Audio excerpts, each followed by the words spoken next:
Hi, everyone. Judge Andrew Napolitano here for Judging Freedom. Today is Wednesday, December 11th, 2024. Colonel Douglas Macgregor will be here with us in just a moment on Syria, the looming crisis that awaits.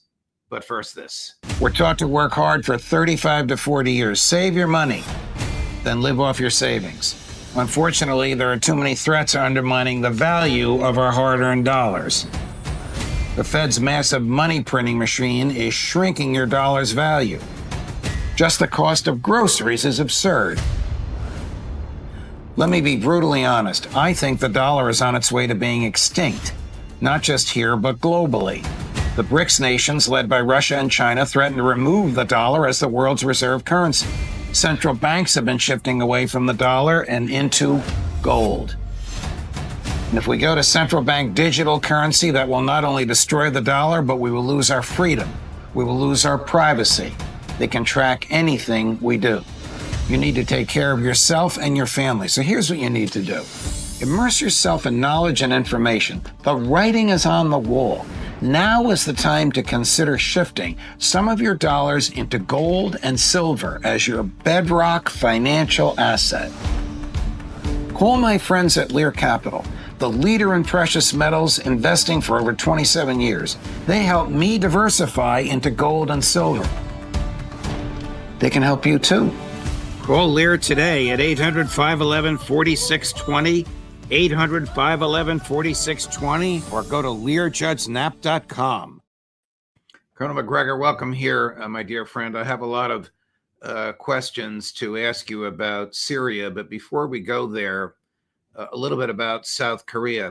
Is it your understanding that American intelligence was involved and hoped to exploit the presidential declaration of martial law in South Korea recently, as a result of which the former defense minister, has been arrested and attempted suicide in prison, and the president has been restrained from leaving the country? Well, that's the unconfirmed rumor that's very widespread inside Korea. And of course, we've had a presence in that country now for 70 years. And we certainly have a very large and effective intelligence network on the peninsula. So what happened could not have been a secret in Washington. There's no doubt that our government was aware of what was going on. And it seems reasonable to assume, as they have in the past, that the CIA would work to support the people in power. And the people in power are those that have historically supported whatever the United States wants in terms of foreign and defense policy. And the opposition party to the president does not support what American defense and intelligence want. Am I correct? Oh, absolutely. These are the so-called liberal nationalists. We usually try to tar them as socialists or leftists, and that's not really accurate. They are simply people who, they want a liberal society, but they're nationalists. And since the mid to late 1990s, they have been trying to persuade us to give them control of their troops on the Korean Peninsula. And that would involve replacing the U.S. Army 4-star on the peninsula, who commands all forces. This is a legacy of the United Nations presence in Korea during the Korean War. This Army 4-star commands everything on the peninsula. And the Koreans in the Liberal Nationalist Party have wanted to change that, because their argument is, how do we pretend to be a truly sovereign state with its own independent national policy as long as we are subservient to the United States military, and are therefore viewed in Asia as a military colony of the United States? And so they want that Korean 4-star to replace the Army 4-star. We have dug in our heels and tried to, as politely as possible, obstruct that change. The attitude of the Liberal Party, I know they have a different name, but I'll use that as a handle so the audience know what I'm talking about, might find some sympathy in the ears of Donald Trump. Well, initially, I think they thought they would, but enough effort was undertaken to obfuscate, confuse, and make the situation opaque that President Trump moved on to other things. Remember, the South Korean president is one of those individuals who plays a major role in terms of working with Beijing as well as with Tokyo, Right. and ultimately also with North Korea. He had a role to play in this effort that we had underway to denuclearize the Korean Peninsula. And you'll remember that Messrs. Bolton and Pompeo were instrumental at the last minute in persuading Donald Trump not to sign the denuclearization agreement, because that would lead inevitably over a 5-year period to reductions in the U.S. military presence and ultimately our departure from the peninsula. Now, that's what the liberal nationalists wanted then. I'm sure they probably want it even more now, because frankly, from the standpoint of North Korea, if there is no American military presence in South Korea, there's no rationale for the existence of the North Korean state, because there's no enemy to the South. Right. We have not allowed that to happen. Now we've seen that these people who have worked tirelessly in support of whatever we want, these are the so-called Concord. They've had different kinds of names over the years. They're called conservatives, but they're really lackeys of the United States. And many of them, interestingly enough, have parents and grandparents who were lackeys of the Japanese back during the Japanese occupation. So it's a strange sort of set of circumstances, but they want to stay where they are as the permanent sort of cuddled puppy of America. But the majority of Korean people don't want that. And I think the liberal nationalists are now going to come roaring back into power. And that's why the coup occurred, because the president knew that his party, the conservatives, had no chance whatsoever of winning another election. They have disappointed the Korean people consistently. And one of the more obvious disappointments was standing up and perpetrating the lie that North Koreans were fighting on the ground in Ukraine when they aren't, and then suggesting that therefore South Korean troops should go to Europe to fight as part of NATO. They don't want anything to do with NATO. These people live in Asia, and they don't want to be part of any of the wars that we start or have to fight. Boy, I don't think this looks good under the Trump administration, given the folks with whom he has announced he plans to surround himself, who will ally themselves to the wishes of the American deep state and military establishment. Switching gears, Colonel, what role did the United States play, if any, in toppling President Assad of Syria? I think we have to take credit for having played a very major role. We have had people on the ground working to remove Assad certainly since 2011. And we could go through this timeline, but the point to keep in mind is that we've done everything we could to support his removal, because that, of course, was the wish of the Israeli government. They were always anxious to remove Assad and would do anything at all possible to remove him. Keep in mind, right now in Egypt and in Jordan, the other two Arab states that border Israel, other than Lebanon, we have what are effectively regarded in the Arab world as puppet governments that are essentially loyal to us. We buy them. In fact, this morning I discovered that a $900 million check from the U.S. Treasury just arrived this morning in Jordan. The Jordanian government will obviously be very grateful for that. We have been renegotiating the debt that Egypt has. In other words, we have bribed people in those places. We bribe people all over the world, but specifically in those places to keep them on side when it comes to Israel. Now, the Jordanians are in a tough spot because the Israelis can shut off their water supply. They're not anxious to end up like Gaza at this point. Egypt's a little different now, and the Egyptian population there is very angry. We should come back to that, because what happens in Egypt is very important, and you could see something similar to what has happened in Syria happen in Egypt. Here's the president of Syria, President Assad, before he was deposed. This is in 2017. Saying very similar to what you said, that the United States does not want partners, it only wants puppets. The key part to what he says, this is about 60 seconds long, the key part to what he says, with which I suspect you'll agree, is at the very end. Chris, number 13. The problem in the United States is about the whole political system. It's not about one person. Trump's election has proven again for us, again and again, that the president is only a performer. He's not the decision maker. He's part of different lobbies and the deep state, or the deep regime, as we can call it, who implement and dictate on the president what should he be doing. And the proof to what I'm saying, that Trump, after he became president, he swallowed most of the promises and the word that he was boosting during his campaign. He made 180 turn in nearly every promise. So why? Because the deep state wouldn't allow him to go in certain direction. That's why, for me, dealing with him as a person, it could be, but can that person deliver? No. In the United States, president cannot deliver. The whole state, the deep state only, is the one who can deliver. And this is the problem. This deep state doesn't accept partners around the world. They only accept puppets. They only accept followers. They only accept proxies. That's what they accept. We're not any of these. He's gone, of course, but I think he had a good handle on the influence of the deep state in foreign affairs, don't you? Well, he's repeating essentially what President Putin has said and others have said over the years. And in his case, he tried to evade becoming a puppet or being removed through the arrangements that the Russians, Iranians, and Turks made in Sochi and Astana. And these were agreements that were designed to essentially freeze the ceasefire after ISIS and its offspring and affiliates, al-Nusra, al-Qaeda, and so forth, had been defeated back in the teens. He thought this would last. Obviously, it didn't.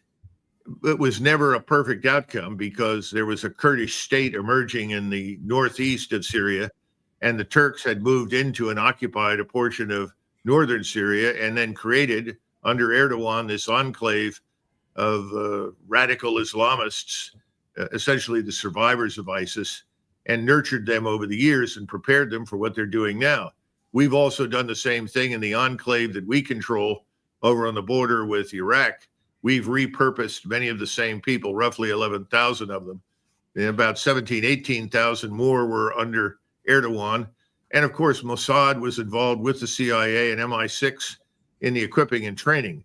But the principal job of coaching the Islamists collectively in how to do it and where to go and what to do is really President Erdogan. The funding that the United States through the CIA and other intelligence services supplied, did it make its way to al-Jilani, who has a $10 million bounty on his head because he cuts the heads of other people off? Well, I rather suspect so. And I don't think he's terribly worried about the bounty at this point because obviously we are his allies. Right. We are 100% aligned with them. And what you're seeing, and this is where we really ought to spend some time, people need to understand that we're watching something that we have not seen yet in the 21st century. We've seen it in the 20th century and earlier in European history, which is a formal partition of a third country by at least two other partners, maybe more, and that's Syria. It has an uncanny resemblance to the partitions of Poland in 1795 and the partitions of Poland later on again in 1939. Between 1795 and 1939, in both cases, the Polish state vanished and only came back later as a consequence of new powers emerging and demands made by the new winners of the Second World War. What we see in Syria is something similar. And we already know that the Israelis have forces on the outskirts of Damascus. And we know from the map that President Netanyahu held up in front of the UN when he spoke to it, showed effectively his Greater Israel plan. And the Greater Israel document includes the lower half of Syria, much of Jordan, and reaches all the way over into Egypt, as well as most of Lebanon. And this is very real now. 2 weeks ago, 3 weeks ago, when things were going very, very badly in southern Lebanon, as well as in Gaza, people lost sight of this. But this has been cooking for some time. We have ultimately had a great deal to do with organizing this. And of course, Mr. Erdogan has made no secret of his Ottoman aspirations or ambitions. He's got maps floating around on Turkish television that show Greece and Bulgaria as part of Turkey, along with most of the Caucasus, parts of northern Iran, and most of Syria and most of northern Iraq. So these are two states with two leaders right now, Netanyahu and Erdogan, who are determined to realize their dreams. And we have simply said, go for it. The problem with all of this is you've unleashed a tiger, or at least two tigers, and you don't know where this is all going to end up. And that's why people in Egypt are now very uneasy about the potential for the Muslim Brotherhood in Egypt to become another disciple of Erdogan in this great game. And we don't know what could possibly happen in Jordan and how long we will tolerate that state under anybody other than Israeli direction. And now if you move to Saudi Arabia and the Emirates, they are genuinely fearful. And they're not probably going to want to bet very heavily on any guarantees that we give them. It's a very strange situation. It's something nobody expected to see. We have always listened to people with aspirations and show us maps with new territory, but now these aspirations are realities, and the realities are dangerous for the entire region and potentially, depending upon how the rest of the world acts, to the world. Well, Prime Minister Netanyahu is being cross-examined in a criminal case in which he is the defendant accused of bribery in Tel Aviv. Is his IDF actually conquering, stealing land that 2 weeks ago was part of Syria? Well, I don't think they have to conquer much. They launched a furious air campaign over the last 72 hours to destroy virtually everything that had any military value on the ground in Syria. And I think that was also part of the broader plan to pay off all of the senior officers in the Syrian army to back down and turn everything over to them. That was very successful in terms of destroying what was there. That doesn't mean, though, that the Islamist hordes that are running wild across Syria don't have other sources of equipment and ammunition. They do. It's called Turkey. And the Turkish military is moving cautiously behind them. The Turkish military intelligence officers are forward. They're seeing what's happening. They're reporting. And again, Erdogan is coaching. We think they're probably going to kill at least 100,000 people if they haven't already done it in Syria. But Erdogan has coached them and say, don't kill everybody. Avoid villages that are Christian, avoid certain areas. We don't want to awaken the West to what's happening. And ultimately, I think that'll be the end of the Christian community in Syria, and probably inevitably what's left of it in Iraq, unless the Shiites in Iraq can protect them as they have in the past. So it's a very grim situation, Judge. The militant groups that you're referring to as Islamic hordes, they're hardly Zionists. I mean, might Israel have unleashed a tiger which would try to consume it?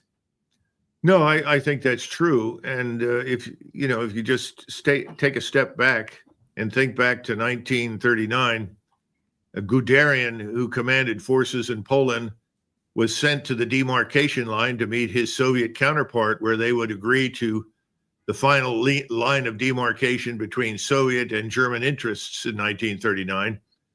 And he remarked in his diary and later confided to Hitler that he had an ominous feeling about the whole thing, because he said, ultimately, this border has been moved from its former position, that is the Soviet border, 300 miles further to the west. He was obviously worried in the future about a Soviet attack. Now I think the Israelis are looking at the ground. There's not much in southern Syria, frankly. It's mostly open desert once you get off the Golan. And there's really nothing much until you get to Damascus. And it's very obvious that Mr. Netanyahu wants to claim Damascus. Now, once that's done and this line is drawn, they will gradually realize, I think, in Israel, if they haven't already, that they have moved Turkish power, influence, military capability, subterfuge, you name it, much, much closer to Israel than it has ever been before. And the Turks are formidable. In other words, whatever we're seeing now that looks like a honeymoon between these two groups that both want hegemony, it's not likely to last, Judge. Colonel, is there any moral or legal justification? Now, I suppose I could stop there and you'll say, Judge, the intelligence community, the deep state doesn't care about morality or law, but is there any moral or legal justification for American warplanes bombing military assets in Syria, the American government funding the terrorists, the jihadists that took over Syria? Is there even the remotest concern for American national security, or is all of this because of our obeisance to Israel? Well, I think most of it is Israeli connected. There's no question about it. We have supported Israel, and for many good reasons over many decades. The idea of supporting Israel now in this larger land grab, that's another matter entirely. That always is fraught with problems, as we've seen in previous wars. That's why I don't think this is the end of something. I think this is the beginning of something very new that's ultimately going to come crashing down on all of us.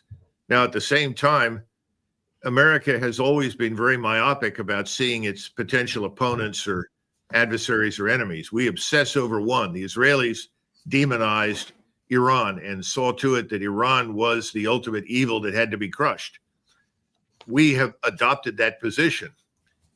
Well, let's assume that you're successful, and eventually this results in the destruction of Iran, that we and the Israelis, along with help from the Turks, because the Turks, of course, are also in Azerbaijan. Azerbaijan and Turkey regard themselves as two states in one nation. Azerbaijan borders Iran and has provided the Israelis with platforms, with support, with airfields from which they can strike Iran. And of course, the Israelis have conferred enormous advantages militarily with drones and other equipment on the Turks in Azerbaijan, who are trying to drive out what remains of Armenia from the Caucasus. I think we're going to see that play out too in the near future. That'll be a second front for Iran, and God knows what will happen to the Armenians in the Caucasus. But the point is that we're so focused on the destruction of Iran as the principal problem. And that's something I've never signed up for and don't agree with. It doesn't matter what I think or you think. We see that very, very myopically, to the point where we don't look at the peripheral consequences, the collateral damage, just as we were anxious to destroy Germany and Japan until there was nothing left during the Second World War, woke up and discovered that we had consigned half of the world to communism, half of Europe and most of Asia. There was no thinking about the consequences of empowering Soviet military strength, which we did. And without us, the Soviets would have had an enormously difficult time prevailing against the Germans. So we don't think about those things. We're so busy focusing in one direction that the consequences that are there are simply ignored. And I think what's happening right now is there will be great consequences strategically in the region. And by the way, remember, this is not something that the Russians signed up for, but the Russians have never regarded their position in the Middle East, especially in Syria, as the vital strategic outpost for Russian influence. It isn't. There are other places that they can go and other places where they will be welcomed. So they're not going to fight to the bitter end for a place like Syria. They did everything they could, but clearly Assad was unable to reform, reorganize anything. He didn't have much money. We'd starved him of that. We'd, once again, it's bully, sanction, and bomb. We've done plenty of that. So his fate was sealed once it became clear that Erdogan was willing to work closely with Israel, because Erdogan has his own agenda. And again, this is the problem. You empower an alliance like this, the Israeli-Turkish de facto alliance for hegemony in the region, Right. and you end up with problems, with serious problems over which you have no control anymore. I remember a line from JFK's inaugural address: "Foolish people have tried to gain power by riding the back of a tiger and have ended up inside." We'll see what happens. Colonel, we have to go, but I must tell you that we are just a few subscriptions away from 499,000. Our goal, of course, is 500,000 by Christmas.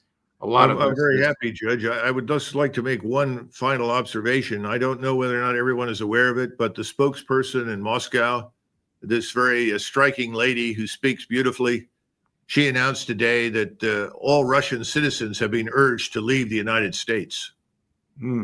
Terrifying. But the subscriptions that we've achieved have been in large measure because of you and your time and your extraordinary brilliance. Thank you, Colonel. Thanks for everything. We'll see you again soon. So thank you, Judge. Of course. Coming up later today at 2 o'clock, Professor John Mearsheimer. At 3 o'clock, Phil Giraldi, Judge Napolitano for Judging Freedom.